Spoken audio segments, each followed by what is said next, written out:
ঠিক এইভাবে শুরু হয় সন্ধ্যার পরে সাবির খেলাধুলা। একদম আমি চারপাশে পরিষ্কার করছি না, ও যা করে সেটাই আমি তুলে ধরছি আপনাদের মাঝে। দেখো, ওই যে যেটা কোমর দেখতে পাচ্ছেন ওটা কিন্তু ব্যবহার করা হয় না, ওই কোমরটা সাবিত ইউজ করে না, এই জন্য ওটা খেলনা হিসেবে ব্যবহার করে। মানে মাগরিবের পর থেকে ও দুষ্টমি শুরু হয়ে যায়।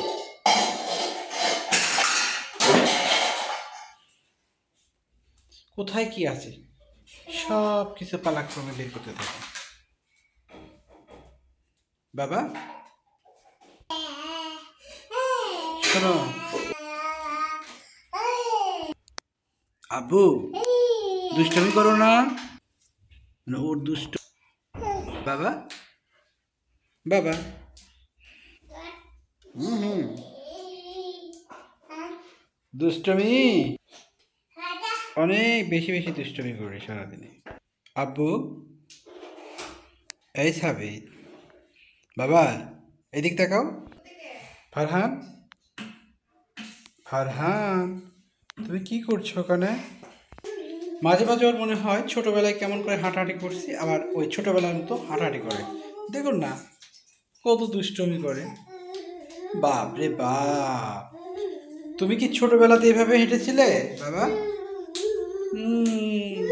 Very good very good. মানে ছোটবেলার কথা মনে পড়ছে ফারহানের, এই জন্য আগের মতো হাঁটাহাঁটি করছে না বাবা? হ্যাঁ, এটা খুব ভালো, তাই না বাবা? হ্যাঁ।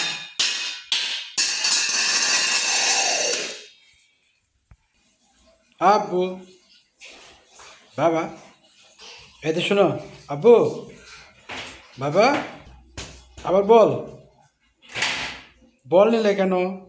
এদিক শোনো সাবিত,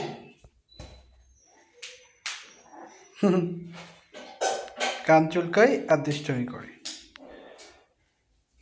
এই যে বল, ওই যে বল গেছে বল গেছে বল গেছে, দেখছো বল কোথায় গেল? রে বাপ রে বাপ, কি শটটাই দিল রে বাবা।